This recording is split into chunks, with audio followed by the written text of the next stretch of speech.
Hello, my beautiful listener. Are you ready for something a little special today? Because I have every story from Oscar Wilde's The Happy Prince and Other Tales. So get cozied in and get ready for another compilation of classic literature from the father of flamboyance. The Happy Prince by Oscar Wilde. High above the city, on a tall column, stood the statue of the Happy Prince. He was gilded all over with thin leaves of fine gold. For eyes he had 2 bright sapphires, and a large red ruby glowed on his sword hilt. He was very much admired indeed. "He is as beautiful as a weathercock," remarked one of the town councillors, who wished to gain a reputation for having artistic taste.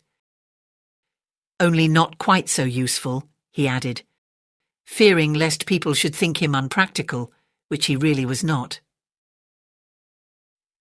"Why can't you be like the Happy Prince?" asked a sensible mother of her little boy, who was crying for the moon. "The Happy Prince never dreams of crying for anything." "I am glad there is someone in the world who is quite happy," muttered a disappointed man as he gazed at the wonderful statue. "He looks just like an angel," said the charity children, as they came out of the cathedral in their bright scarlet cloaks and their clean white pinafores. "How do you know?" said Mathematical Master. "You have never seen one." "Ah, but we have in our dreams," answered the children, and the Mathematical Master frowned and looked very severe, for he did not approve of children dreaming.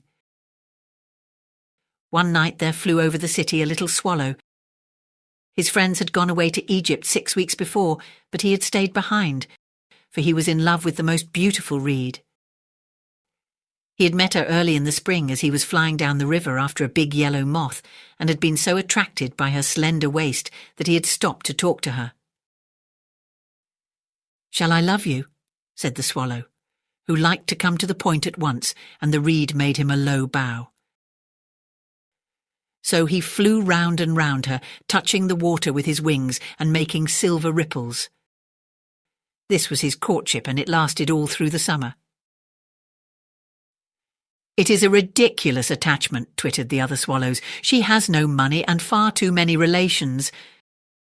And indeed, the river was quite full of reeds. Then, when the autumn came, they all flew away. After they had gone, he felt lonely and began to tire of his lady love. "She has no conversation," he said, "and I'm afraid that she is a coquette, for she is always flirting with the wind." And certainly, whenever the wind blew, the reed made the most graceful curtsies. "I admit that she is domestic," he continued, "but I love travelling, and my wife, consequently, should love travelling also. Will you come away with me?" he said finally to her. But the reed shook her head. She was so attached to her home. "You have been trifling with me," he cried. "I am off to the pyramids. Goodbye." And he flew away. All day long he flew, and at night time he arrived at the city. "Where shall I put up?" he said. "I hope the town has made preparations." Then he saw the statue on the tall column. "I will put up there," he cried. "It is a fine position with plenty of fresh air." So he alighted just between the feet of the Happy Prince. "I have a golden bedroom," he said softly to himself as he looked round, and he prepared to go to sleep. But just as he was putting his head under his wing, a large drop of water fell on him. "What a curious thing," he cried. "There is not a single cloud in the sky, the stars are quite clear and bright, and yet it is raining. The climate in the north of Europe is really dreadful. The reed used to like the rain, but that was merely her selfishness." Then another drop fell. "What is the use of a statue if it cannot keep the rain off?" he said. "I must look for a good chimney pot," and he determined to fly away. But before he had opened his wings, a third drop fell, and he looked up and saw— what did he see? The eyes of the happy prince were filled with tears, and tears were running down his golden cheeks. His face was so beautiful in the moonlight that the little swallow was filled with pity. "Who are you?" he said. "I am the happy prince." "Why are you weeping, then?" asked the swallow. "You have quite drenched me." "When I was alive and had a human heart," answered the statue, "I did not know what tears were, for I lived in the palace of Sans Souci, where sorrow is not allowed to enter. In the daytime I played with my companions in the garden, and in the evening I led the dance in the great hall. Round the garden ran a very lofty wall, but I never cared to ask what lay beyond it. Everything about me was so beautiful. My courtiers called me the happy prince, and happy indeed I was, if pleasure be happiness. So I lived and so I died, and now that I am dead, they have set me up here so high that I can see all the ugliness and all the misery of my city, and though my heart is made of lead, yet I cannot choose but weep." "What, is he not solid gold?" said the swallow to himself. He was too polite to make any personal remarks out loud. "Far away," continued the statue in a low musical voice, "far away in a little street there is a poor house. One of the windows is open, and through it I can see a woman seated at a table. Her face is thin and worn, and she has coarse red hands all pricked by the needle, for she is a seamstress. She is embroidering passion flowers on a satin gown for the loveliest of the Queen's maids of honour to wear at the next court ball. In a bed in the corner of the room her little boy is lying ill. He has a fever and is asking for oranges. His mother has nothing to give him but water, so he is crying. Swallow, swallow, little swallow, will you not bring her the ruby out of my sword hilt? My feet are fastened to this pedestal and I cannot move." "I am waited for in Egypt," said the swallow. "My friends are flying up and down the Nile and talking to the large lotus flowers. Soon they will go to sleep in the tomb of the great king. The king is there himself in his painted coffin. He is wrapped in yellow linen and embalmed with spices. Round his neck is a chain of pale green jade, and his hands are like withered leaves." "Swallow, swallow, little swallow," said the prince, "will you not stay with me for one night and be my messenger? The boy is so thirsty and the mother so sad." "I don't think I like boys," answered the swallow. "Last summer, when I was staying on the river, there were 2 rude boys, the miller's sons, who were always throwing stones at me. They never hit me, of course. We swallows fly far too well for that, and besides, I come of a family famous for its agility, but still, it was a mark of disrespect." But the happy prince looked so sad that the little swallow was sorry. "It is very cold here," he said, "but I will stay with you for one night and be your messenger." "Thank you, little swallow," said the prince. So the swallow picked out the great ruby from the prince's sword and flew away with it in his beak over the roofs of the town. He passed by the cathedral tower, where the white marble angels were sculptured. He passed by the palace and heard the sound of dancing. A beautiful girl came out on the balcony with her lover. "How wonderful the stars are," he said to her, "and how wonderful is the power of love." "I hope my dress will be ready in time for the state ball," she answered. "I have ordered passion flowers to be embroidered on it, but the seamstresses are so lazy." He passed over the river and saw the lanterns hanging to the masts of the ships. He passed over the ghetto and saw the old Jews bargaining with each other and weighing out money in copper scales. At last he came to the poor house and looked in. The boy was tossing feverishly on his bed, and the mother had fallen asleep, she was so tired. In he hopped and laid the great ruby on the table beside the woman's thimble. Then he flew gently round the bed, fanning the boy's forehead with his wings. "How cool I feel," said the boy. "I must be getting better." And he sank into a delicious slumber. Then the swallow flew back to the happy prince and told him what he had done. "It is curious," he remarked, "but I feel quite warm now, although it is so cold." "That is because you have done a good action," said the prince. And the little swallow began to think, and then he fell asleep. Thinking always made him sleepy. When day broke, he flew down to the river and had a bath. "What a remarkable phenomenon," said the professor of ornithology as he was passing over the bridge. "A swallow in winter." And he wrote a long letter about it to the local newspaper. Everyone quoted it. It was full of so many words that they could not understand. "Tonight I go to Egypt," said the swallow, and he was in high spirits at the prospect. He visited all the public monuments and sat a long time on top of the church steeple. Wherever he went, sparrows chirruped and said to each other, "What a distinguished stranger." So he enjoyed himself very much. When the moon rose, he flew back to the happy prince.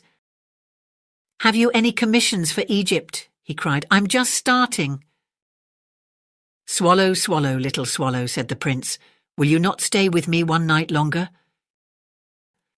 "I'm waited for in Egypt," answered the swallow. "Tomorrow my friends will fly up to the second cataract. The river horse couches there among the bulrushes, and on a great granite throne sits the god Memnon. All night long he watches the stars, and when the morning star shines he utters one cry of joy, and then he is silent. At noon the yellow lions came down to the water's edge to drink. They have eyes like green beryls, and their roar is louder than the roar of the cataract." "Swallow, swallow, little swallow," said the prince.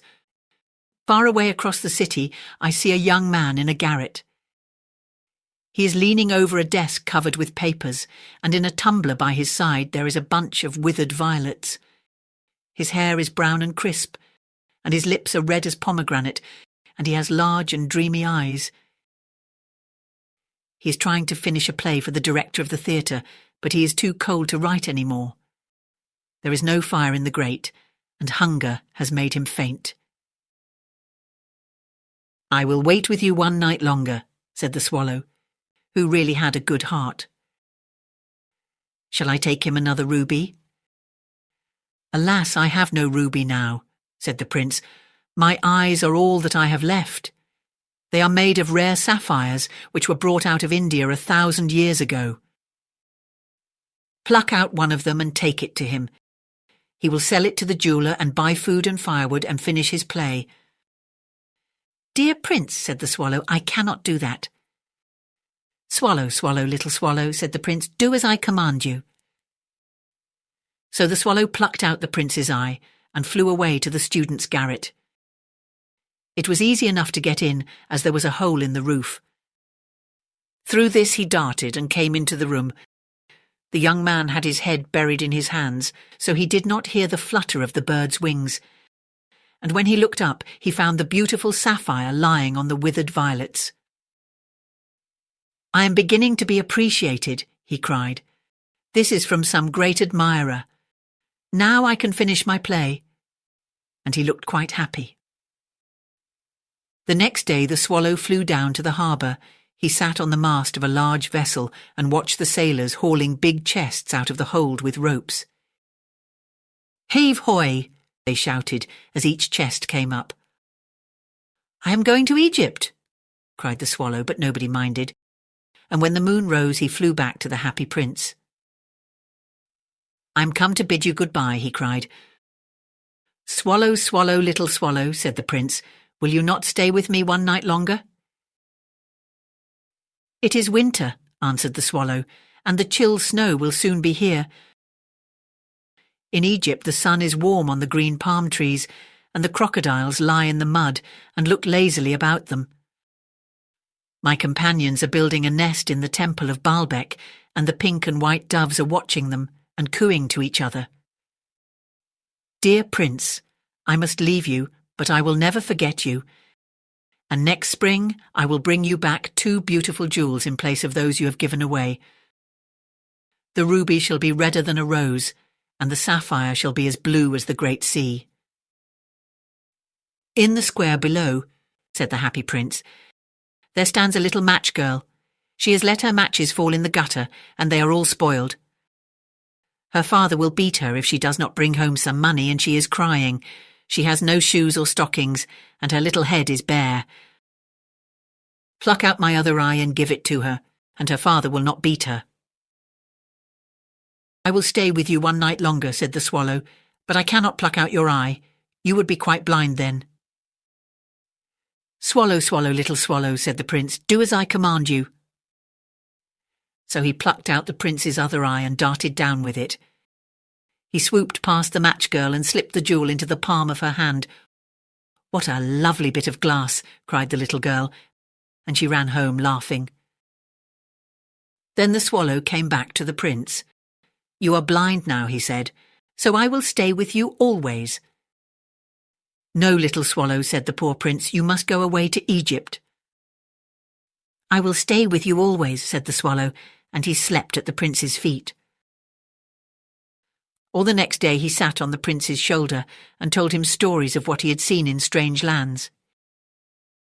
He told him of the red ibises who stand in long rows on the banks of the Nile and catch goldfish in their beaks, of the Sphinx who is as old as the world itself and lives in the desert and knows everything, of the merchants who walk slowly by the side of their camels and carry amber beads in their hands, of the king of the mountains of the moon who is as black as ebony and worships a large crystal, of the great green snake that sleeps in a palm tree and has 20 priests to feed it with honey cakes, and of the pygmies who sail over a big lake on large flat leaves and are always at war with the butterflies. Dear little swallow, said the prince, you tell me of marvellous things, but more marvellous than anything is the suffering of men and women. There is no mystery so great as misery. Fly over my city, little swallow, and tell me what you see there. So the swallow flew over the great city and saw the rich making merry in their beautiful houses while the beggars were sitting at the gates. He flew into the dark lanes and saw the white faces of starving children looking out listlessly at the black streets. Under the archway of a bridge, 2 little boys were lying in one another's arms to try and keep themselves warm. How hungry we are, they said. You must not lie here, shouted the watchman, and they wandered out into the rain. Then he flew back and told the prince what he had seen. I am covered with fine gold, said the prince. You must take it off leaf by leaf and give it to my poor. The living always think that gold can make them happy. Leaf after leaf of the fine gold the swallow picked off, till the happy prince looked quite dull and grey. Leaf after leaf of the gold he brought to the poor, and the children's faces grew rosier, and they laughed and played games in the street. We have bread now, they cried. Then the snow came, and after the snow came the frost. The streets looked as if they were made of silver. They were so bright and glistening. Long icicles like crystal daggers hung down from the eaves of the houses. Everybody went about in furs, and the little boys wore scarlet caps and skated on the ice. The poor little swallow grew colder and colder, but he would not leave the prince. He loved him too well. He picked up crumbs outside the baker's door when the baker was not looking, and tried to keep himself warm by flapping his wings. But at last he knew he was going to die. He had just strength to fly up to the prince's shoulder once more. Goodbye, dear prince, he murmured. Will you let me kiss your hand? I'm glad that you are going to Egypt at last, little swallow, said the prince. You have stayed too long here, but you must kiss me on the lips, for I love you. It is not to Egypt that I am going, said the swallow. I am going to the house of death. Death is the brother of sleep, is he not? And he kissed the happy prince on the lips and fell down dead at his feet. At that moment a curious crack sounded inside the statue, as if something had broken. The fact is that the leaden heart had snapped right in two. It certainly was a dreadfully hard frost. Early the next morning the mayor was walking in the square below in company with the town councillors. As they passed the column he looked up at the statue. Dear me, how shabby the happy prince looks, he said. How shabby indeed, cried the town councillors, who always agreed with the mayor, and they went up to look at it. The ruby has fallen out of his sword. His eyes are gone, and he is golden no longer, said the mayor. In fact, he is little better than a beggar. Little better than a beggar, said the town councillors. And here is actually a dead bird at his feet, continued the mayor. We must really issue a proclamation that birds are not to be allowed to die here. And the town clerk made a note of the suggestion. So they pulled down the statue of the happy prince. As he is no longer beautiful, he is no longer useful, said the art professor at the university. Then they melted the statue in a furnace, and the mayor held a meeting of the corporation to decide what was to be done with the metal. We must have another statue, of course, he said, and it shall be a statue of myself. Of myself, said each of the town councillors, and they quarrelled. What a strange thing, said the overseer of the workmen at the foundry. This broken lead heart will not melt in the furnace. We must throw it away. So they threw it on a dust heap where the dead swallow was also lying. Bring me the two most precious things in the city, said God to one of his angels, and the angel brought him the leaden heart and the dead bird. You have rightly chosen, said God, for in my garden of paradise this little bird shall sing for evermore, and in my city of gold the happy prince shall praise me.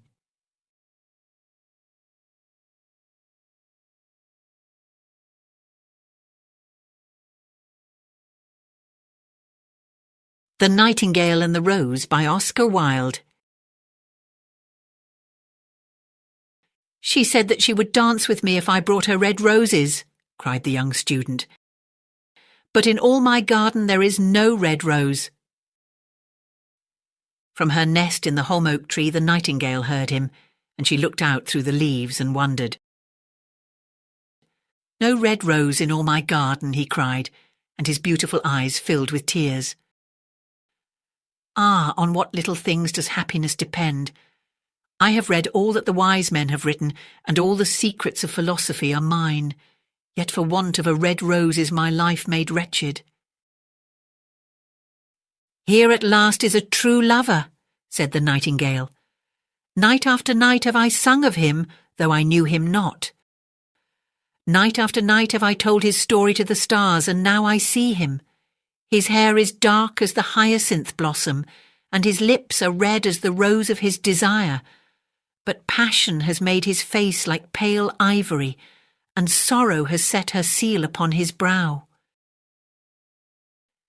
The prince gives a ball tomorrow night, murmured the young student, and my love will be of the company.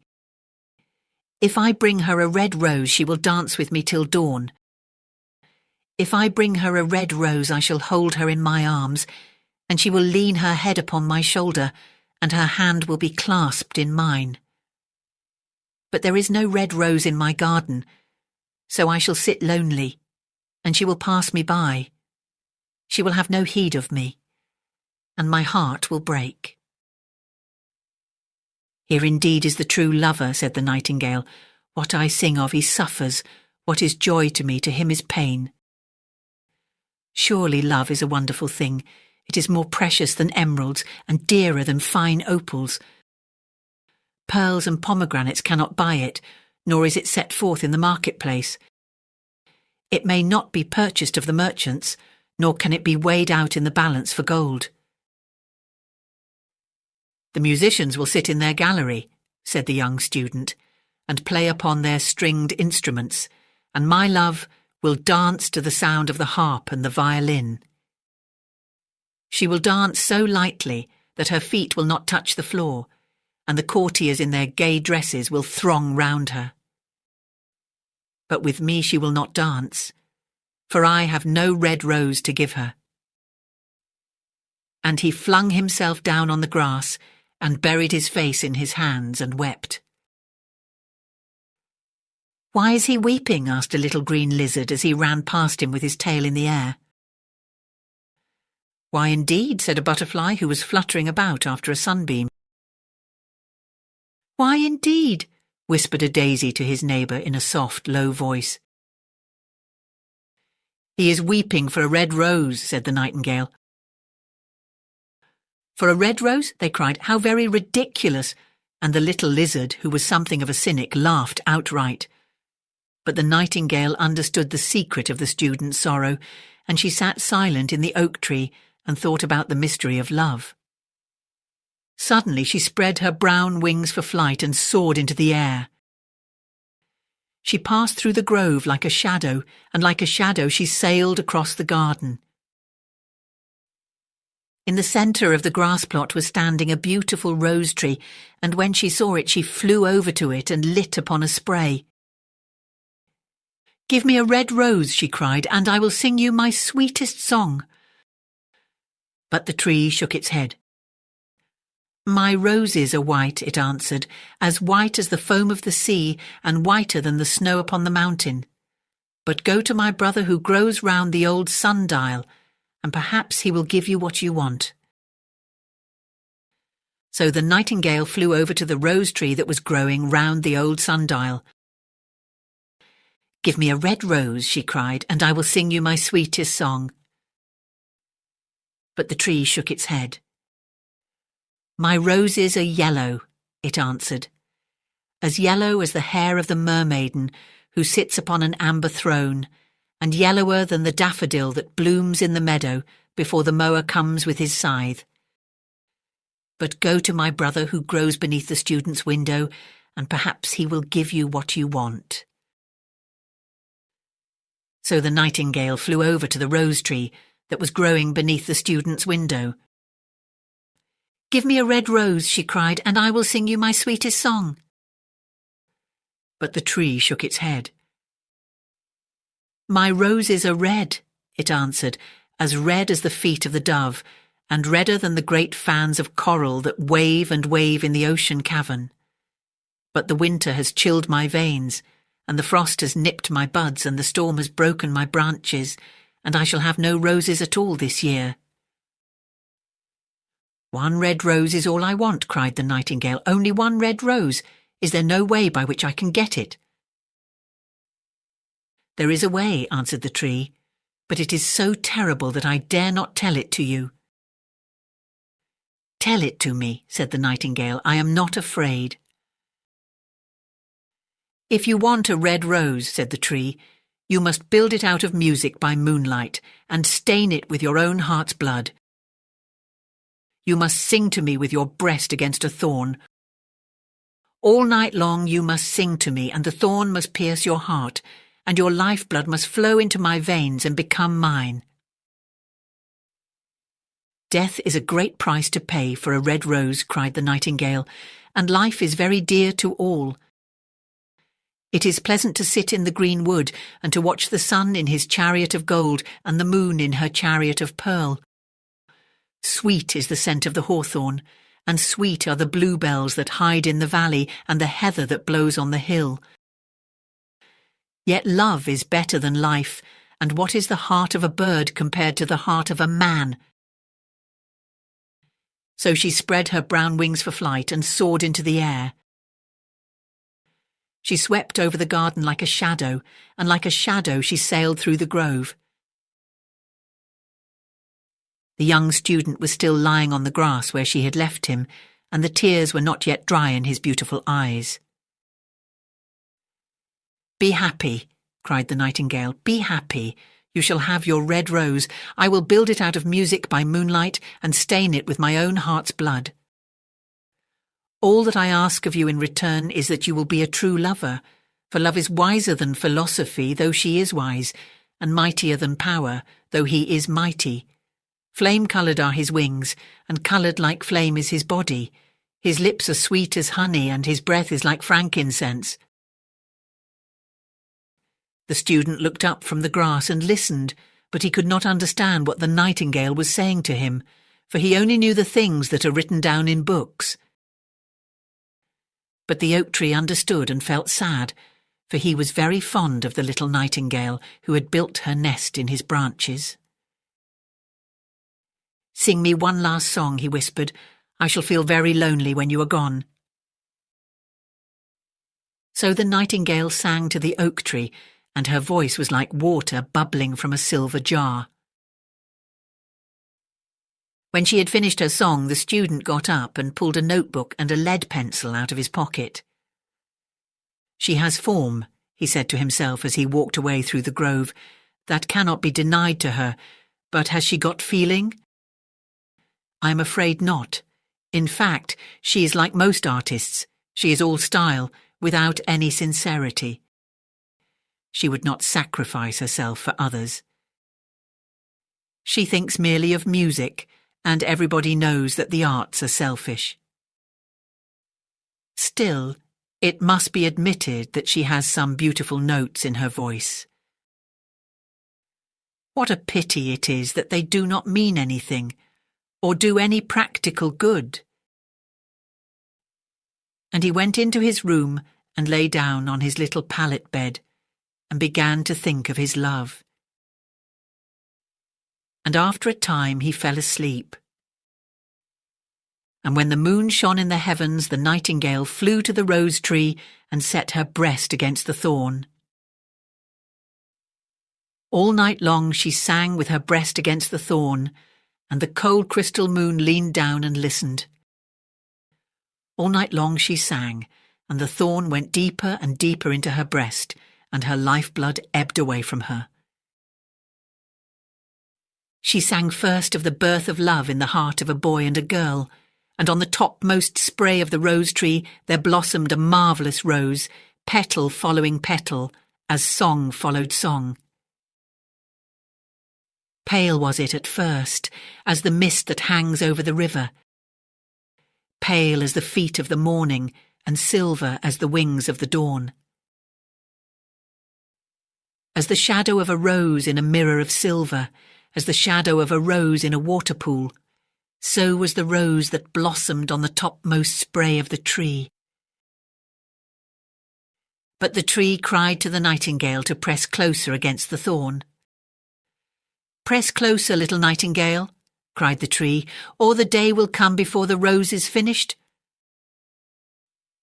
So the nightingale pressed closer against the thorn, and louder grew her song, for she sang of the birth of passion in the soul of a man and a maid. And a delicate flush of pink came into the leaves of the rose, like the flush in the face of the bridegroom when he kisses the lips of the bride. But the thorn had not yet reached her heart, so the rose's heart remained white. For only a nightingale's heart's blood can crimson the heart of a rose. And the tree cried to the nightingale to press closer against the thorn. "Press closer, little nightingale," cried the tree, "or the day will come before the rose is finished." So the nightingale pressed closer against the thorn, and the thorn touched her heart, and a fierce pang of pain shot through her. Bitter, bitter was the pain, and wilder grew her song, for she sang of the love that is perfected by death, of the love that dies not in the tomb. And the marvellous rose became crimson like the rose of the eastern sky. Crimson was the girdle of petals, and crimson as a ruby was the heart. But the nightingale's voice grew fainter, and her little wings began to beat, and a film came over her eyes. Fainter and fainter grew her song, and she felt something choking her in her throat. Then she gave one last burst of music. The white moon heard it, and she forgot the dawn and lingered on in the sky. The red rose heard it, and it trembled all over with ecstasy, and opened its petals to the cold morning air. Echo bore it to her purple cavern in the hills, and woke the sleeping shepherds from their dreams. It floated through the reeds of the river, and they carried its message to the sea. "Look, look," cried the tree, "the rose is finished now." But the nightingale made no answer, for she was lying dead in the long grass, with the thorn in her heart. And at noon the student opened his window and looked out. "Why, what a wonderful piece of luck," he cried. "Here is a red rose. I have never seen any rose like it in all my life. It is so beautiful that I am sure it has a long Latin name." And he leaned down and plucked it. Then he put on his hat and ran up to the professor's house with the rose in his hand. The daughter of the professor was sitting in the doorway, winding blue silk on a reel, and her little dog was lying at her feet. "You said that you would dance with me if I brought you a red rose," cried the student. "Here is the reddest rose in all the world. You will wear it tonight next your heart, and as we dance together, it will tell you how I love you." But the girl frowned. "I am afraid it will not go with my dress," she answered.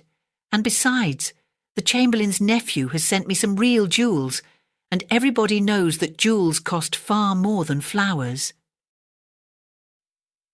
"Well, upon my word, you are very ungrateful," said the student angrily. And he threw the rose into the street, where it fell into the gutter, and a cartwheel went over it. "Ungrateful," said the girl. "I tell you what, you are very rude, and after all, who are you? Only a student. Why, I don't believe you have even got silver buckles to your shoes as the Chamberlain's nephew has." And she got up from her chair and went into the house. "What a silly thing love is," said the student as he walked away. "It is not half as useful as logic, for it does not prove anything. And it is always telling one of things that are not going to happen and making one believe things that are not true.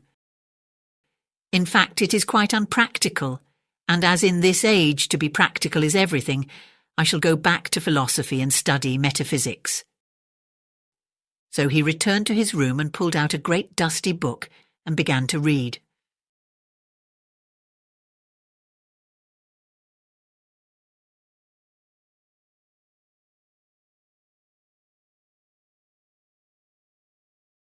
The Selfish Giant by Oscar Wilde. Every afternoon as they were coming from school, the children used to go and play in the giant's garden. It was a large, lovely garden with soft green grass. Here and there over the grass stood beautiful flowers like stars, and there were 12 peach trees that in the springtime broke out into delicate blossoms of pink and pearl, and in the autumn bore rich fruit. The birds sat on the trees and sang so sweetly that the children used to stop their games in order to listen to them. "How happy we are here," they cried to each other. One day the giant came back. He had been to visit his friend the Cornish ogre and had stayed with him for 7 years. After the 7 years were over, he had said all that he had to say, for his conversation was limited, and he determined to return to his own castle. When he arrived, he saw the children playing in the garden. "What are you doing here?" he cried in a very gruff voice, and the children ran away. "My own garden is my own garden," said the giant. "Anyone can understand that, and I will allow nobody to play in it but myself." So he built a high wall all round it and put up a notice board. "Trespassers will be prosecuted." He was a very selfish giant. The poor children had now nowhere to play. They tried to play on the road, but the road was very dusty and full of hard stones, and they did not like it. They used to wander round the high wall when their lessons were over and talk about the beautiful garden inside. "How happy we were there," they said to each other. Then the spring came, and all over the country there were little blossoms and little birds. Only in the garden of the selfish giant it was still winter. The birds did not care to sing in it as there were no children, and the trees forgot to blossom. Once a beautiful flower put its head out from the grass, but when it saw the notice board, it was so sorry for the children that it slipped back into the ground again and went off to sleep. The only people who were pleased were the snow and the frost. "Spring has forgotten this garden," they cried. "So we will live here all the year round." The snow covered up the grass with her great white cloak, and the frost painted all the trees silver. Then they invited the north wind to stay with them, and he came. He was wrapped in furs, and he roared all day about the garden and blew the chimney pots down. "This is a delightful spot," he said. "We must ask the hail on a visit." So the hail came. Every day for 3 hours he rattled on the roof of the castle till he broke most of the slates, and then he ran round and round the garden as fast as he could go. He was dressed in grey, and his breath was like ice. "I cannot understand why the spring is so late in coming," said the selfish giant, as he sat at the window and looked out at his cold white garden. "I hope there will be a change in the weather." But the spring never came, nor the summer. The autumn gave golden fruit to every garden, but to the giant's garden she gave none. "He is too selfish," she said. So it was always winter there, and the north wind and the hail and the frost and the snow danced about through the trees. One morning the giant was lying awake in bed when he heard some lovely music. It sounded so sweet to his ears that he thought it must be the king's musicians passing by. It was really only a little linnet singing outside his window, but it was so long since he had heard a bird sing in his garden that it seemed to him to be the most beautiful music in the world. Then the hail stopped dancing over his head, and the north wind ceased roaring, and a delicious perfume came to him through the open casement. "I believe the spring has come at last," said the giant, and he jumped out of bed and looked out. What did he see? He saw a most wonderful sight. Through a little hole in the wall the children had crept in, and they were sitting in the branches of the trees. In every tree that he could see there was a little child, and the trees were so glad to have the children back again that they had covered themselves with blossoms and were waving their arms gently above the children's heads. The birds were flying about and twittering with delight, and the flowers were looking up through the green grass and laughing. It was a lovely scene, only in one corner it was still winter. It was the farthest corner of the garden, and in it was standing a little boy. He was so small that he could not reach up to the branches of the tree, and he was wandering all round it, crying bitterly.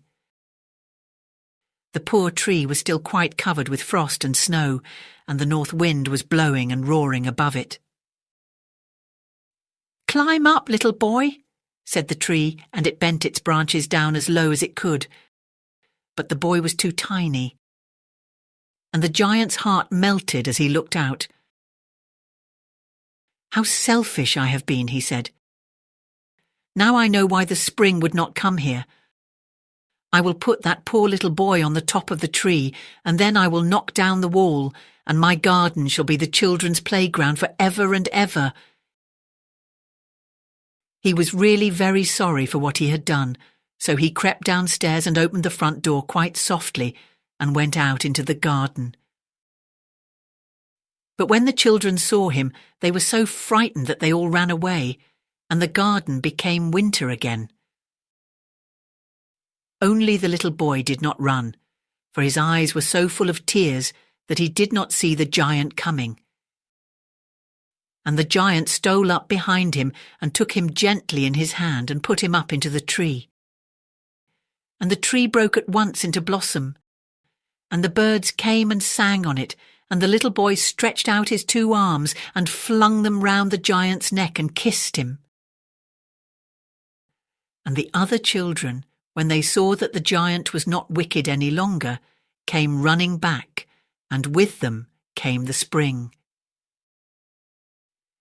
"It is your garden now, little children," said the giant. and he took a great axe and knocked down the wall. And when the people were going to market at 12 o'clock, they found the giant playing with the children in the most beautiful garden they had ever seen. All day long they played, and in the evening they came to the giant to bid him goodbye. "But where is your little companion?" he said, "the boy I put into the tree?" The giant loved him the best because he had kissed him. "We don't know," answered the children. "He has gone away." "You must tell him to be sure and come here tomorrow," said the giant. But the children said that they did not know where he lived and had never seen him before, and the giant felt very sad. Every afternoon when school was over, the children came and played with the giant, but the little boy whom the giant loved was never seen again. The giant was very kind to all the children, yet he longed for his first little friend and often spoke of him. "How I would like to see him," he used to say. Years went over, and the giant grew very old and feeble. He could not play about any more, so he sat in a huge armchair and watched the children at their games and admired his garden. "I have many beautiful flowers," he said, "but the children are the most beautiful flowers of all." One winter morning he looked out of his window as he was dressing. He did not hate the winter now, for he knew that it was merely the spring asleep and that the flowers were resting. Suddenly he rubbed his eyes in wonder and looked and looked. It certainly was a marvellous sight. In the farthest corner of the garden was a tree quite covered with lovely white blossoms. Its branches were all golden, and silver fruit hung down from them, and underneath it stood the little boy he had loved. Downstairs ran the giant in great joy and out into the garden. He hastened across the grass and came near to the child. And when he came quite close, his face grew red with anger, and he said, "Who hath dared to wound thee?" For on the palms of the child's hands were the prints of 2 nails, and the prints of 2 nails were on the little feet. "Who hath dared to wound thee?" cried the giant. "Tell me that I may take my big sword and slay him." "Nay," answered the child, "but these are the wounds of love." "Who art thou?" said the giant, and a strange awe fell on him, and he knelt before the little child. And the child smiled on the giant and said to him, "You let me play once in your garden. Today you shall come with me to my garden, which is paradise." And when the children ran in that afternoon, they found the giant lying dead under the tree, all covered with white blossoms.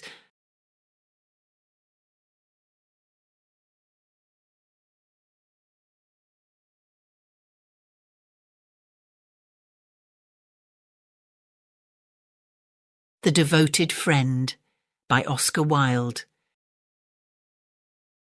One morning the old water rat put his head out of his hole. He had bright beady eyes and stiff grey whiskers, and his tail was like a long bit of black India rubber. The little ducks were swimming about in the pond, looking just like a lot of yellow canaries, and their mother, who was pure white with real red legs, was trying to teach them how to stand on their heads in the water. "You will never be in the best society unless you can stand on your heads," she kept saying to them, and every now and then she showed them how it was done. But the little ducks paid no attention to her. They were so young that they did not know what an advantage it is to be in society at all. "What disobedient children!" cried the old water rat. "They really deserve to be drowned." "Nothing of the kind," answered the duck. "Everyone must make a beginning, and parents cannot be too patient." "Ah, I know nothing about the feelings of parents," said the water rat. "I am not a family man. In fact, I have never been married, and I never intend to be. Love is all very well in its way, but friendship is much higher. Indeed, I know of nothing in the world that is either nobler or rarer than a devoted friendship." "And what, pray, is your idea of the duties of a devoted friend?" asked a green linnet, who was sitting in a willow tree hard by and had overheard the conversation. "Yes, that is just what I want to know," said the duck, and she swam away to the end of the pond and stood upon her head in order to give her children a good example. "What a silly question," cried the water rat. "I should expect my devoted friend to be devoted to me, of course." "And what would you do in return?" said the little bird, swinging upon a silver spray and flapping his tiny wings. "I don't understand you," answered the water rat. "Let me tell you a story on the subject," said the linnet. "Is the story about me?" asked the water rat. "If so, I will listen to it, for I am extremely fond of fiction." "It is applicable to you," answered the linnet, and he flew down, and alighting upon the bank, he told the story of the devoted friend. "Once upon a time," said the linnet, "there was an honest little fellow named Hans." "Was he very distinguished?" asked the water rat. "No," answered the linnet. "I don't think he was distinguished at all, except for his kind heart and his funny, round, good-humoured face. He lived in a tiny cottage all by himself, and every day he worked in his garden. In all the countryside there was no garden so lovely as his. Sweet William grew there, and gilly flowers, and shepherd's purses, and fair maids of France.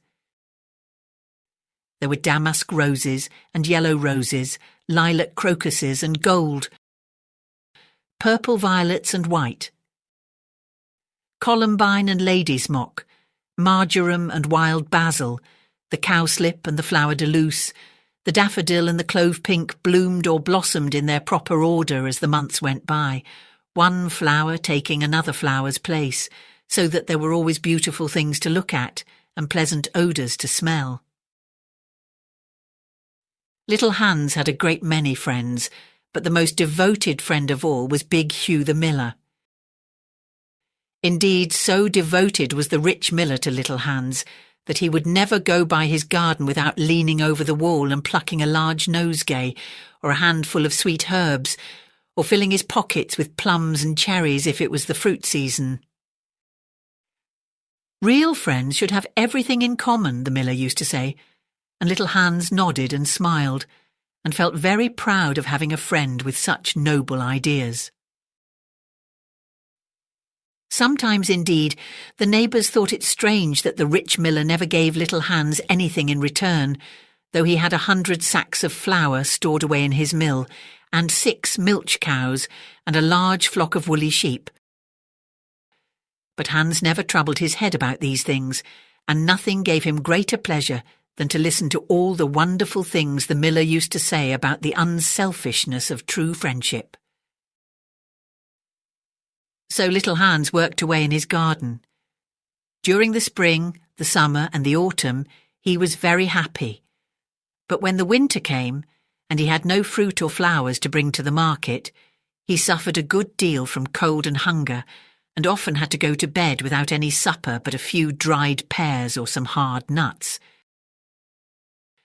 In the winter also, he was extremely lonely, as the miller never came to see him then. "There is no good in my going to see little Hans as long as the snow lasts," the miller used to say to his wife, "for when people are in trouble they should be left alone and not be bothered by visitors. That at least is my idea about friendship, and I am sure I am right, so I shall wait till the spring comes, and then I shall pay him a visit, and he will be able to give me a large basket of primroses, and that will make him so happy." "You are certainly very thoughtful about others," answered the wife, as she sat in her comfortable armchair by the big pinewood fire. "Very thoughtful indeed. It is quite a treat to hear you talk about friendship. I'm sure the clergyman himself could not say such beautiful things as you do, though he does live in a 3-storied house and wear a gold ring on his little finger." "But could we not ask little Hans up here?" said the miller's youngest son. "If poor Hans is in trouble, I will give him half my porridge and show him my white rabbits." "What a silly boy you are," cried the miller. "I really don't know what is the use of sending you to school. You seem not to learn anything." "Why, if little Hans came up here and saw our warm fire and our good supper and our great cask of red wine, he might get envious, and envy is a most terrible thing and would spoil anybody's nature." "I certainly will not allow Hans's nature to be spoiled. I am his best friend, and I will always watch over him and see that he is not led into any temptations. Besides, if Hans came here, he might ask me to let him have some flour on credit, and that I could not do. Flour is one thing, and friendship is another, and they should not be confused why the words are spelt differently and mean quite different things. Everybody can see that." "How well you talk," said the miller's wife, pouring herself out a large glass of warm ale. "Really, I feel quite drowsy. It is just like being in church." "Lots of people act well," answered the miller, "but very few people talk well, which shows that talking is much the more difficult thing of the two, and much the finer thing also." And he looked sternly across the table at his little son, who felt so ashamed of himself that he hung his head down and grew quite scarlet and began to cry into his tea. However, he was so young that you must excuse him. "Is that the end of the story?" asked the water rat. "Certainly not," answered the linnet. "That is the beginning."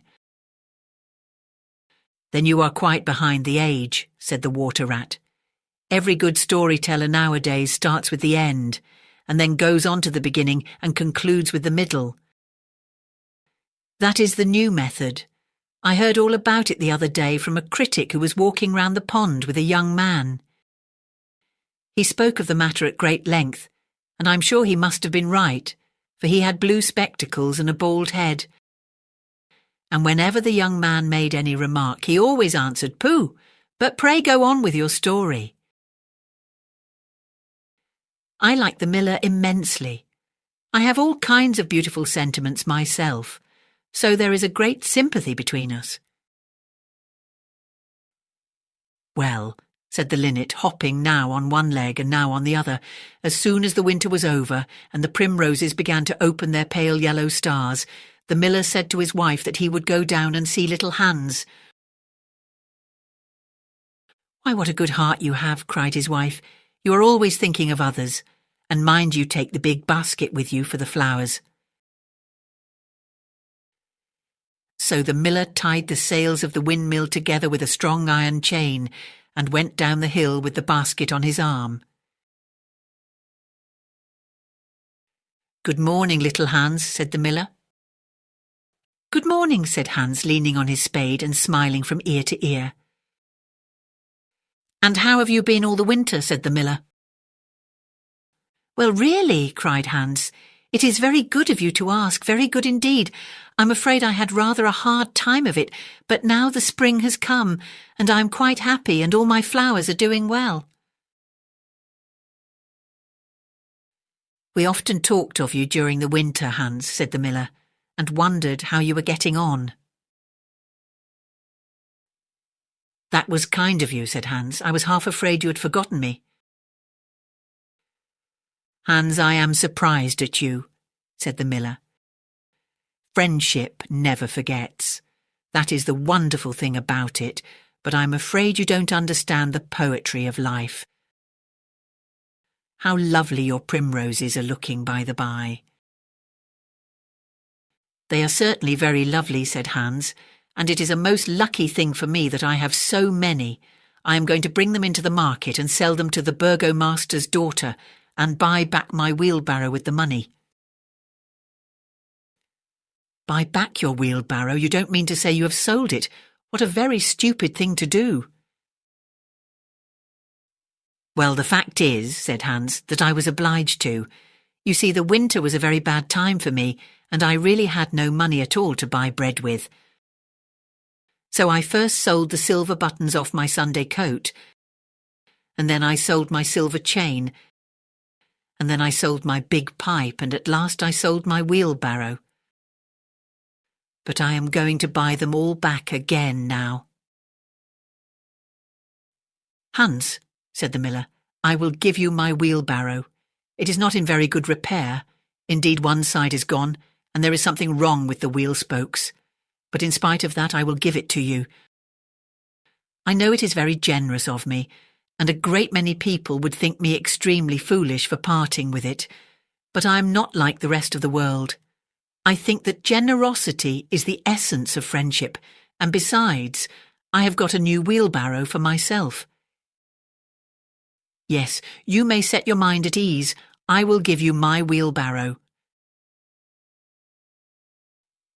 "Well, really, that is generous of you," said little Hans, and his funny round face glowed all over with pleasure.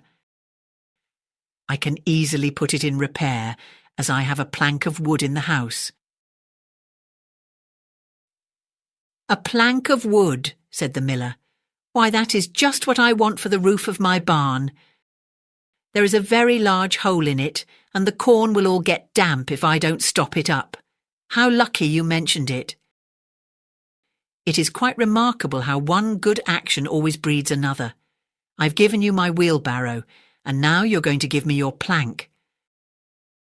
Of course, the wheelbarrow is worth far more than the plank, but true, friendship never notices things like that. Pray get it at once, and I will set to work at my barn this very day." "Certainly," cried little Hans, and he ran into the shed and dragged the plank out. "It is not a very big plank," said the miller, looking at it, "and I'm afraid that after I have mended my barn roof there won't be any left for you to mend the wheelbarrow with. But of course that is not my fault. And now, as I have given you my wheelbarrow, I am sure you would like to give me some flowers in return. Here is the basket, and mind you fill it quite full." "Quite full?" said little Hans rather sorrowfully, for it was really a very big basket, and he knew that if he filled it he would have no flowers left for the market, and he was very anxious to get his silver buttons back. "Well, really," answered the miller, "as I have given you my wheelbarrow, I don't think that it is much to ask you for a few flowers. I may be wrong, but I should have thought that friendship, true friendship, was quite free from selfishness of any kind." "My dear friend, my best friend," cried little Hans, "you are welcome to all the flowers in my garden.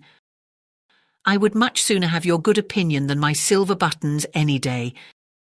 And he ran and plucked all his pretty primroses and filled the miller's basket. "Goodbye, little Hans," said the miller as he went up the hill with the plank on his shoulder and the big basket in his hand. "Goodbye," said little Hans, and he began to dig away quite merrily. He was so pleased about the wheelbarrow. The next day he was nailing up some honeysuckle against the porch when he heard the miller's voice calling to him from the road. So he jumped off the ladder and ran down the garden and looked over the wall. There was the miller with a large sack of flour on his back. "Dear little Hans," said the miller, "would you mind carrying this sack of flour for me to market?" "Oh, I'm so sorry," said Hans, "but I'm really very busy today.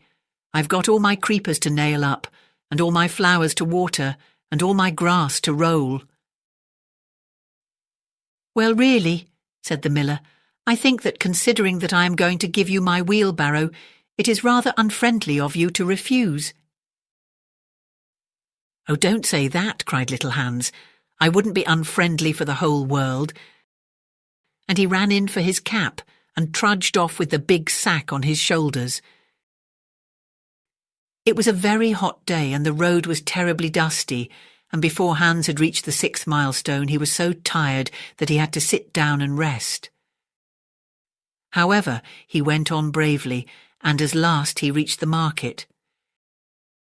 After he had waited there some time, he sold the sack of flour for a very good price, and then he returned home at once, for he was afraid that if he stopped too late, he might meet some robbers on the way. "It has certainly been a hard day," said little Hans to himself as he was going to bed. "But I am glad I did not refuse the miller, for he is my best friend, and besides, he's going to give me his wheelbarrow." Early the next morning the miller came down to get the money for his sack of flour, but little Hans was so tired that he was still in bed. "Upon my word," said the miller, "you are very lazy. Really, considering that I'm going to give you my wheelbarrow, I think you might work harder. Idleness is a great sin, and I certainly don't like any of my friends to be idle or sluggish. You must not mind my speaking quite plainly to you. Of course I should not dream of doing so if I were not your friend. But what is the good of friendship if one cannot say exactly what one means? Anybody can say charming things and try to please and to flatter, but a true friend always says unpleasant things and does not mind giving pain. Indeed, if he is a really true friend, he prefers it, for he knows that then he is doing good." "I am very sorry," said little Hans, rubbing his eyes and pulling off his nightcap. "But I was so tired that I thought I would lie in bed for a little time and listen to the birds singing. Do you know that I always work better after hearing the birds sing?" "Well, I am glad of that," said the miller, clapping little Hans on the back. "For I want you to come up to the mill as soon as you are dressed and mend my barn roof for me." Poor little Hans was very anxious to go and work in his garden, for his flowers had not been watered for 2 days, but he did not like to refuse the miller, as he was such a good friend to him. "Do you think it would be unfriendly of me if I said I was busy?" he inquired in a shy and timid voice. "Well, really," answered the miller, "I do not think it is much to ask of you, considering that I am going to give you my wheelbarrow. But of course if you refuse I will go and do it myself." "Oh, on no account," cried little Hans, and he jumped out of bed and dressed himself and went up to the barn. He worked there all day long till sunset, and at sunset the miller came to see how he was getting on. "Have you mended the hole in the roof yet, little Hans?" cried the miller in a cheery voice. "It is quite mended," answered little Hans, coming down the ladder. "Ah," said the miller, "there is no work so delightful as the work one does for others." "It is certainly a great privilege to hear you talk," answered little Hans, sitting down and wiping his forehead. "A very great privilege, but I'm afraid I shall never have such beautiful ideas as you have." "Oh, they will come to you," said the miller, "but you must take more pains. At present you have only the practice of friendship. Some day you will have the theory also."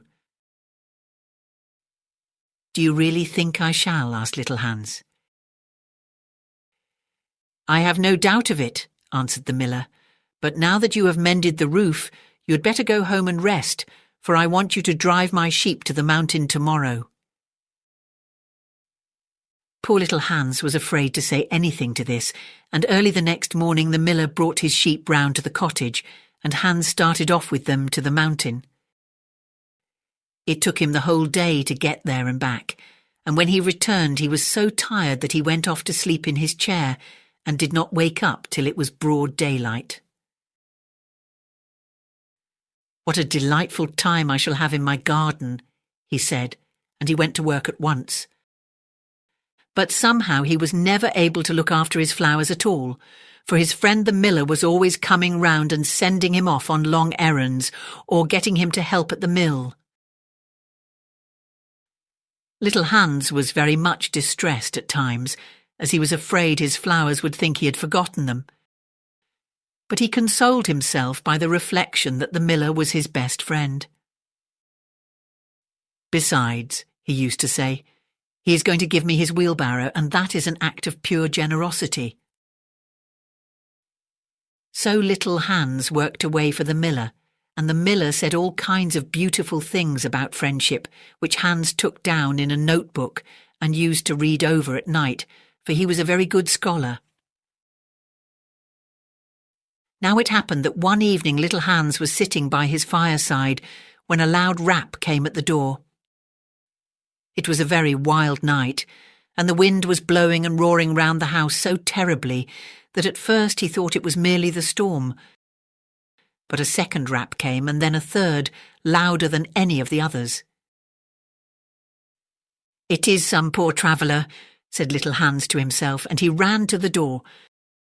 There stood the miller with a lantern in one hand and a big stick in the other. "Dear little Hans," cried the miller, "I'm in great trouble.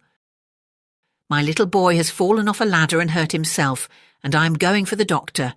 But he lives so far away, and it is such a bad night, that it has just occurred to me that it would be much better if you went instead of me. You know I'm going to give you my wheelbarrow, and so it is only fair that you should do something for me in return." "Certainly," cried little Hans. "I take it quite as a compliment your coming to me, and I will start off at once. But you must lend me your lantern, as the night is so dark that I'm afraid I might fall into the ditch." "I'm very sorry," answered the miller, "but it is my new lantern, and it would be a great loss to me if anything happened to it." "Well, never mind, I will do without it," cried little Hans, and he took down his great fur coat and his warm scarlet cap, and tied a muffler round his throat, and started off. What a dreadful storm it was! The night was so black that little Hans could hardly see, and the wind was so strong that he could scarcely stand. However, he was very courageous, and after he had been walking about 3 hours, he arrived at the doctor's house and knocked at the door. "Who is there?" cried the doctor, putting his head out of his bedroom window. "Little Hans, doctor." "What do you want, little Hans?" "The miller's son has fallen from a ladder and has hurt himself, and the miller wants you to come at once." "All right," said the doctor, and he ordered his horse and his big boots and his lantern, and came downstairs and rode off in the direction of the miller's house, little Hans trudging behind him. But the storm grew worse and worse, and the rain fell in torrents, and little Hans could not see where he was going or keep up with the horse. At last he lost his way and wandered off on the moor, which was a very dangerous place, as it was full of deep holes, and there poor little Hans was drowned. His body was found the next day by some goat herds, floating in a great pool of water, and was brought back by them to the cottage. Everybody went to little Hans's funeral, as he was so popular, and the miller was the chief mourner. "As I was his best friend," said the miller, "it is only fair that I should have the best place." So he walked at the head of the procession in a long black cloak, and every now and then he wiped his eyes with a big pocket handkerchief. "Little Hans is certainly a great loss to everyone," said the blacksmith, when the funeral was over, and they were all seated comfortably in the inn, drinking spiced wine and eating sweet cakes. "A great loss to me at any rate," answered the miller. "Why, I had as good as given him my wheelbarrow, and now I really don't know what to do with it. It is very much in my way at home, and it is in such bad repair that I could not get anything for it if I sold it. I will certainly take care not to give away anything again. One always suffers for being generous." "Well?" said the water rat after a long pause. "Well, that is the end," said the linnet. "But what became of the miller?" asked the water rat. "Oh, I really don't know," replied the linnet, "and I'm sure that I don't care." "It is quite evident, then, that you have no sympathy in your nature," said the water rat. "I'm afraid you don't quite see the moral of the story," remarked the linnet. "The what?" "The moral. Do you mean to say that the story has a moral?" "Certainly," said the linnet. "Well, really," said the water rat in a very angry manner, "I think you should have told me that before you began. If you had done so, I certainly would not have listened to you. In fact, I should have said pooh like the critic. However, I can say it now." So he shouted out pooh at the top of his voice, gave a whisk with his tail and went back into his hole. "And how do you like the water rat?" asked the duck, who came paddling up some minutes afterwards. "He has a great many good points, but for my own part I have a mother's feelings, and I can never look at a confirmed bachelor without the tears coming into my eyes." "I'm rather afraid that I have annoyed him," answered the linnet. "The fact is that I told him a story with a moral." "Ah, that is always a dangerous thing to do," said the duck, "and I quite agree with her.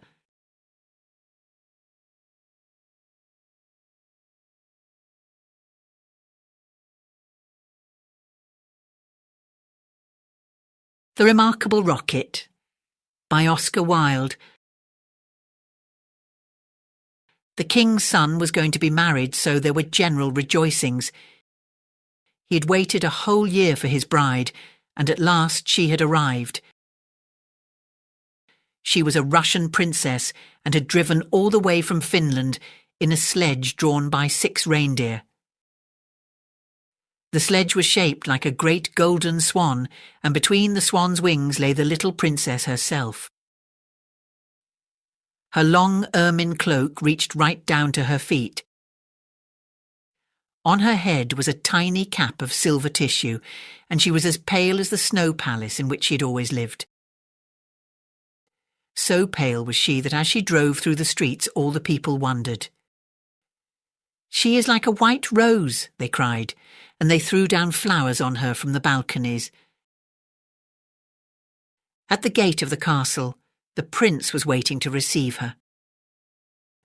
He had dreamy violet eyes, and his hair was like fine gold. When he saw her, he sank upon one knee and kissed her hand. "Your picture was beautiful," he murmured, "but you are more beautiful than your picture." And the little princess blushed. "She was like a white rose before," said a young page to his neighbour, "but she is like a red rose now." And the whole court was delighted. For the next 3 days everybody went about saying, "White rose, red rose, red rose, white rose," and the king gave orders that the page's salary was to be doubled.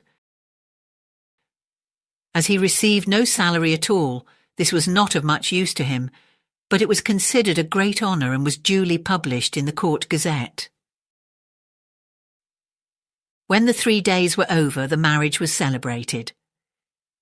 It was a magnificent ceremony, and the bride and bridegroom walked hand in hand under a canopy of purple velvet embroidered with little pearls. Then there was a state banquet which lasted for 5 hours. The prince and princess sat at the top of the great hall and drank out of a cup of clear crystal. Only true lovers could drink out of this cup, for if false lips touched it, it grew grey and dull and cloudy. "It's quite clear that they love each other," said the little page, "as clear as crystal." And the king doubled his salary a second time. "What an honour!" cried all the courtiers. After the banquet there was to be a ball. The bride and bridegroom were to dance the rose dance together, and the king had promised to play the flute. He played very badly, but no one had ever dared to tell him so, because he was the king. Indeed, he knew only 2 airs, and was never quite certain which one he was playing. But it made no matter, for whatever he did, everybody cried out, "Charming, charming!" The last item on the programme was a grand display of fireworks, to be let off exactly at midnight.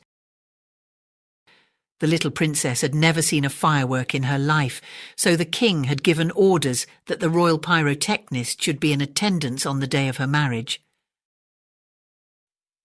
"What are fireworks like?" she had asked the prince one morning as she was walking on the terrace. "They are like the aurora borealis," said the king, who always answered questions that were addressed to other people. "Only much more natural. I prefer them to stars myself, as you always know when they are going to appear, and they are as delightful as my own flute playing. You must certainly see them." So at the end of the king's garden a great stand had been set up, and as soon as the royal pyrotechnist had put everything in its proper place, the fireworks began to talk to each other.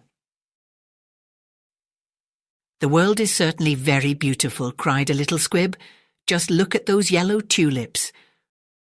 "Why? If they were real crackers, they could not be lovelier. I am very glad I have travelled. Travel improves the mind wonderfully, and does away with all one's prejudices." "The king's garden is not the world, you foolish squib," said a big Roman candle.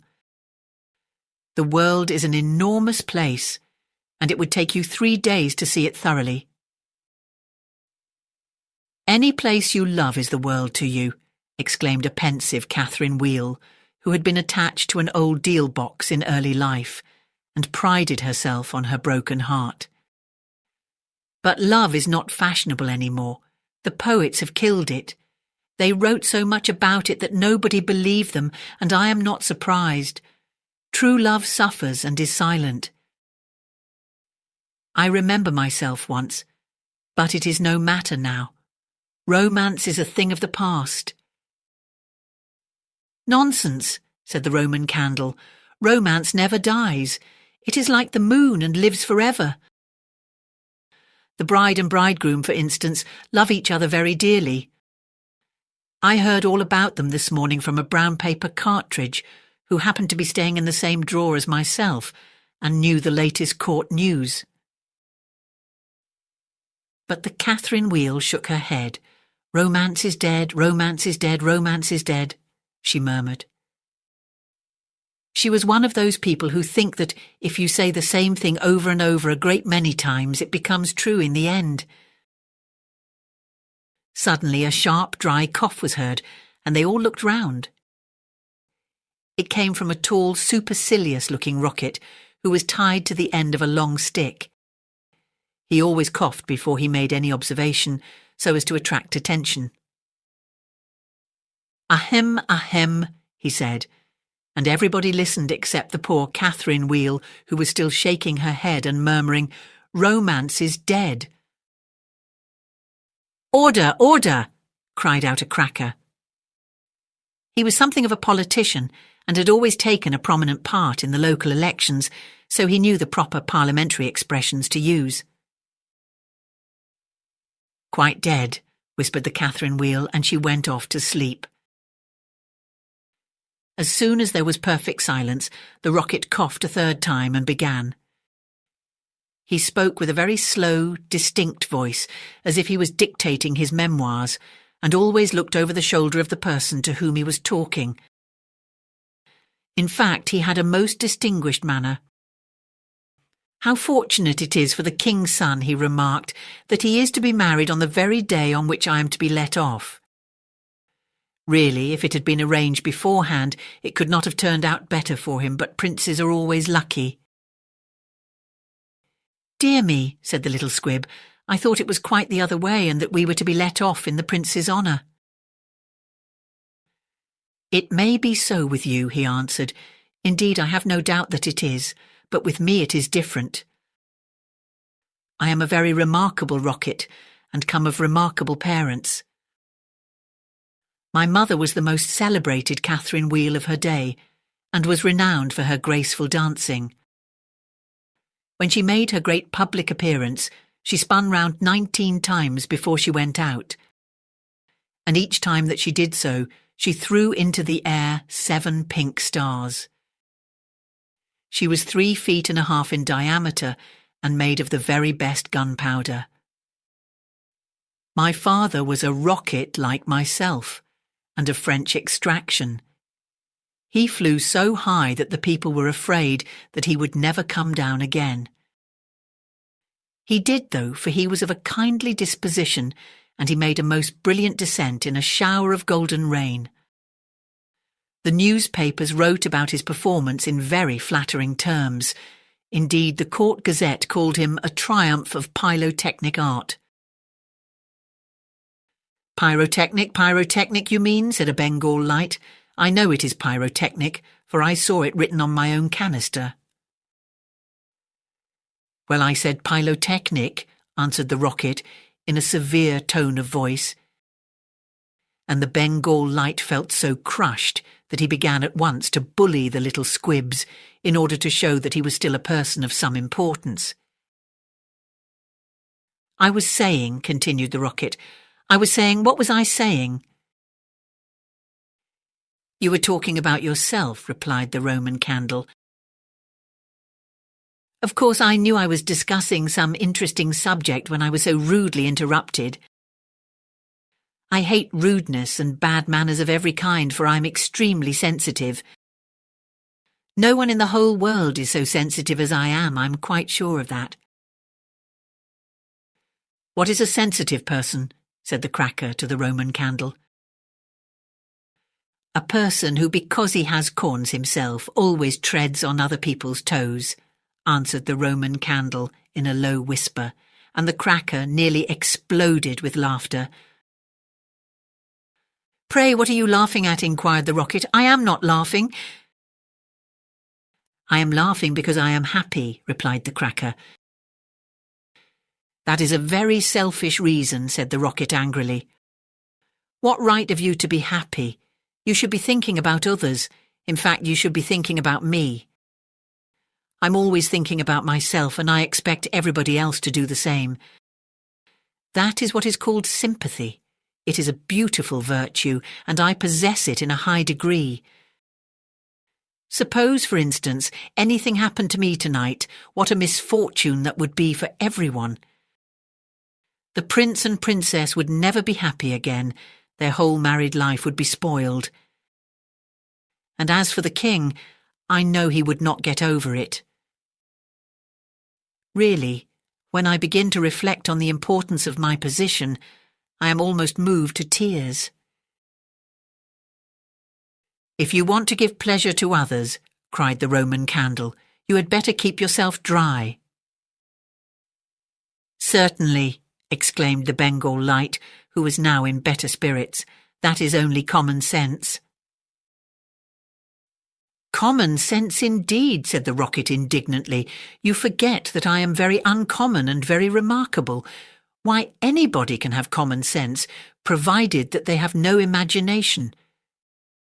But I have imagination, for I never think of things as they really are. I always think of them as being quite different. As for keeping myself dry, there is evidently no one here who can at all appreciate an emotional nature. Fortunately for myself, I don't care. The only thing that sustains one through life is the consciousness of the immense inferiority of everybody else, and this is a feeling that I have always cultivated. But none of you have any hearts. Here you are laughing and making merry, just as if the prince and princess had not just been married. Well, really, exclaimed a small fire balloon, why not? It is a most joyful occasion, and when I soar up into the air, I intend to tell the stars all about it. You will see them twinkle when I talk to them about the pretty bride. Ah, what a trivial view of life, said the rocket, but it is only what I expected. There is nothing in you. You are hollow and empty. Why, perhaps the prince and princess may go to live in a country where there is a deep river. And perhaps they may have one only son. A little fair-haired boy with violet eyes like the prince himself. And perhaps someday he may go out to walk with his nurse. And perhaps the nurse may go to sleep under a great elder tree, and perhaps the little boy may fall into the deep river and be drowned. What a terrible misfortune! Poor people to lose their only son. It is really too dreadful. I shall never get over it. But they have not lost their only son, said the Roman candle. No misfortune has happened to them at all. I never said that they had, replied the rocket. I said that they might. If they had lost their only son, there would be no use in saying anything more about the matter. I hate people who cry over spilt milk, but when I think that they might lose their only son, I certainly am very much affected. You certainly are, cried the Bengal light. In fact, you are the most affected person I ever met. You are the rudest person I ever met, said the rocket, and you cannot understand my friendship for the prince. Why, you don't even know him, growled the Roman candle. I never said I knew him, answered the rocket. I dare say that if I knew him I should not be his friend at all. It is a very dangerous thing to know one's friends. You had really better keep yourself dry, said the fire balloon. That is the important thing. Very important for you, I have no doubt, answered the rocket, but I shall weep if I choose. And he actually burst into real tears, which flowed down his stick like raindrops, and nearly drowned two little beetles, who were just thinking of setting up house together and were looking for a nice dry spot to live in. He must have a truly romantic nature, said the Catherine Wheel, for he weeps when there is nothing at all to weep about. And she heaved a deep sigh and thought about the deal box. But the Roman candle and the Bengal light were quite indignant and kept saying, "Humbug, humbug," at the top of their voices. They were extremely practical, and whenever they objected to anything they called it humbug. Then the moon rose like a wonderful silver shield, and the stars began to shine, and a sound of music came from the palace. The prince and princess were leading the dance. They danced so beautifully that the tall white lilies peeped in at the window and watched them, and the great red poppies nodded their heads and beat time.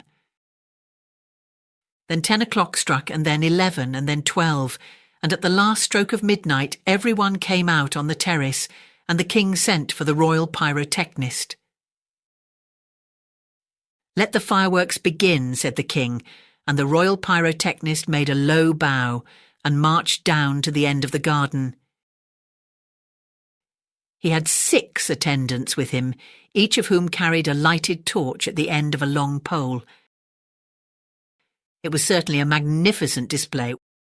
Whiz, whiz went the Catherine Wheel as she spun round and round. Boom, boom went the Roman candle. Then the squibs danced all over the place, and the Bengal lights made everything look scarlet. "Goodbye," cried the fire balloon as he soared away, dropping tiny blue sparks. "Bang, bang," answered the crackers, who were enjoying themselves immensely. Everyone was a great success except the remarkable rocket. He was so damp with crying that he could not go off at all. The best thing in him was the gunpowder, and that was so wet with tears that it was of no use. All his poor relations, to whom he would never speak, except with a sneer, shot up into the sky like wonderful golden flowers with blossoms of fire. "Huzzah, huzzah," cried the court, and the little princess laughed with pleasure. "I suppose they are reserving me for some grand occasion," said the rocket. "No doubt that is what it means," and he looked more supercilious than ever. The next day the workmen came to put everything tidy. "This is evidently a deputation," said the rocket. "I will receive them with becoming dignity." So he put his nose in the air and began to frown severely as if he were thinking about some very important subject. But they took no notice of him at all till they were just going away. Then one of them caught sight of him. "Hallo!" he cried. "What a bad rocket!" and he threw him over the wall into the ditch. Bad rocket, he said as he whirled through the air. Impossible. Grand rocket, that is what the man said. Bad and grand sound very much the same, indeed they often are the same. And he fell into the mud. It is not comfortable here, he remarked, but no doubt it is some fashionable watering place, and they have sent me away to recruit my health. My nerves are certainly very much shattered, and I require rest. Then a little frog with bright jewelled eyes and a green mottled coat swam up to him. A new arrival, I see, said the frog. Well, after all, there is nothing like mud. Give me rainy weather and a ditch, and I am quite happy. Do you think it will be a wet afternoon? I am sure I hope so, but the sky is quite blue and cloudless. What a pity. Ahem, ahem, said the rocket, and he began to cough. What a delightful voice you have, cried the frog. Really, it is quite like a croak, and croaking is of course the most musical sound in the world. You will hear our glee club this evening. We sit in the old duck pond close by the farmer's house, and as soon as the moon rises we begin. It is so entrancing that everybody lies awake to listen to us. In fact, it was only yesterday that I heard the farmer's wife say to her mother that she could not get a wink of sleep at night on account of us. It is most gratifying to find oneself so popular. Ahem, ahem, said the rocket angrily. He was very much annoyed that he could not get a word in. A delightful voice, certainly, continued the frog. I hope you will come over to the duck pond. I'm off to look for my daughters. I have 6 beautiful daughters, and I'm so afraid the pike may meet them. He is a perfect monster, and would have no hesitation in breakfasting off them. Well, goodbye. I have enjoyed our conversation very much, I assure you. Conversation indeed, said the rocket. You have talked the whole time yourself. That is not conversation. Somebody must listen, answered the frog, and I like to do all the talking myself. It saves time and prevents arguments. But I like arguments, said the rocket. I hope not, said the frog complacently. Arguments are extremely vulgar, for everybody in good society holds exactly the same opinions. Goodbye a second time. I see my daughters in the distance. And the little frog swam away. You are a very irritating person, said the rocket, and very ill-bred. I hate people who talk about themselves as you do when one wants to talk about oneself as I do. It is what I call selfishness, and selfishness is a most detestable thing, especially to any one of my temperament, for I am well known for my sympathetic nature. In fact, you should take example by me. You could not possibly have a better model. Now that you have the chance, you had better avail yourself of it, for I'm going back to court almost immediately. I am a great favourite at court. In fact, the prince and princess were married yesterday in my honour. Of course you know nothing of these matters, for you are a provincial. There is no good talking to him, said a dragonfly, who was sitting on the top of a large brown bulrush. No good at all, for he has gone away. Well, that is his loss, not mine, answered the rocket. I'm not going to stop talking to him merely because he pays no attention. I like hearing myself talk. It is one of my greatest pleasures. I often have long conversations all by myself, and I'm so clever that sometimes I don't understand a single word of what I'm saying. Then you should certainly lecture on philosophy, said the dragonfly, and he spread a pair of lovely gauze wings and soared away into the sky. How very silly of him not to stay here, said the rocket. I'm sure that he has not often got such a chance of improving his mind. However, I don't care a bit. Genius like mine is sure to be appreciated some day. and he sank down a little deeper into the mud. After some time, a large white duck swam up to him. She had yellow legs and webbed feet, and was considered a great beauty on account of her waddle. "Quack, quack, quack," she said. "What a curious shape you are. May I ask, were you born like that, or is it the result of an accident?" "It is quite evident that you have always lived in the country," answered the rocket. "Otherwise you would know who I am. However, I excuse your ignorance. It would be unfair to expect other people to be as remarkable as oneself. You will no doubt be surprised to hear that I can fly up into the sky and come down in a shower of golden rain." "I don't think much of that," said the duck, "as I cannot see what use it is to anyone. Now, if you could plough the fields like the ox, or draw a cart like the horse, or look after the sheep like the collie dog, that would be something." "My good creature," cried the rocket in a very haughty tone of voice, "I see that you belong to the lower orders. A person of my position is never useful. We have certain accomplishments, and that is more than sufficient. I have no sympathy myself with industry of any kind, least of all with such industries as you seem to recommend. Indeed, I have always been of opinion that hard work is simply the refuge of people who have nothing whatever to do." "Well, well," said the duck, who was of a very peaceable disposition and never quarrelled with anyone. "Everybody has different tastes. I hope, at any rate, that you are going to take up your residence here." "Oh dear no," cried the rocket. "I am merely a visitor, a distinguished visitor. The fact is that I find this place rather tedious. There is neither society here nor solitude. In fact, it is essentially suburban. I shall probably go back to court, for I know that I am destined to make a sensation in the world." "I had thoughts of entering public life once myself," remarked the duck. "There are so many things that need reforming. Indeed, I took the chair at a meeting some time ago, and we passed resolutions condemning everything that we did not like. However, they did not seem to have much effect.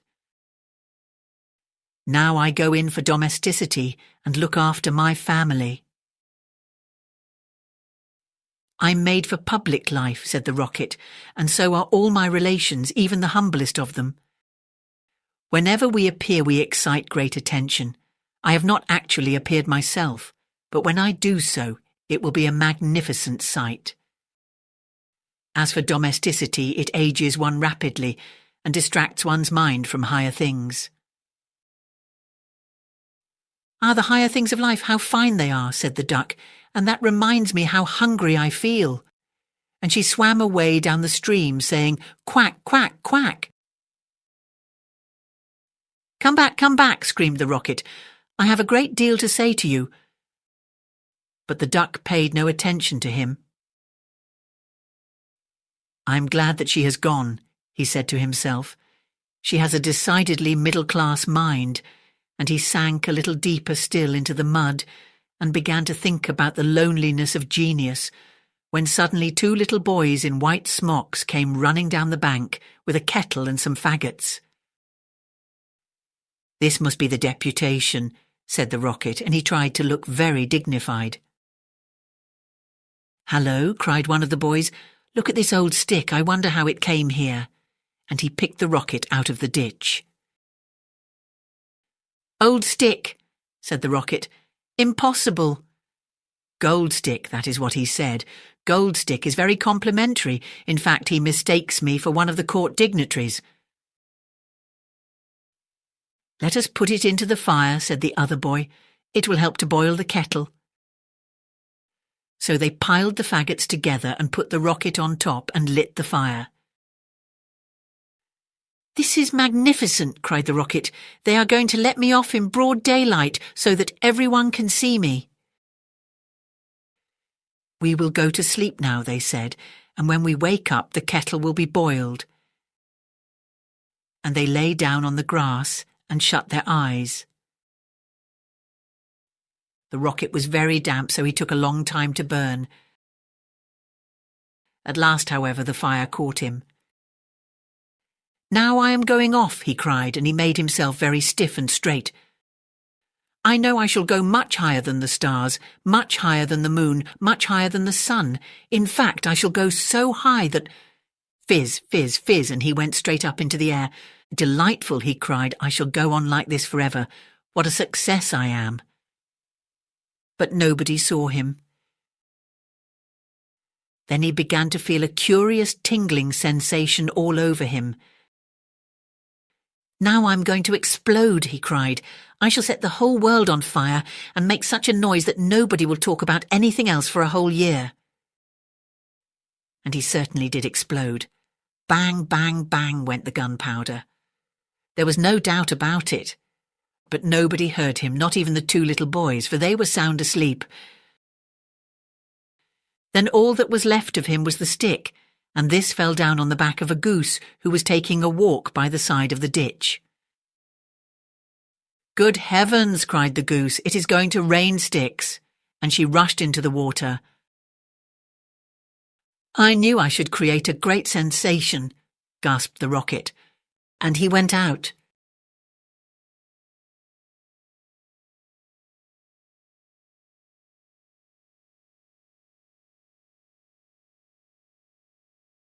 Thank you for listening. I hope that you enjoyed these stories, and if you did, please do hit that like button to help share them with others. And don't forget to come back soon for another terrific tale.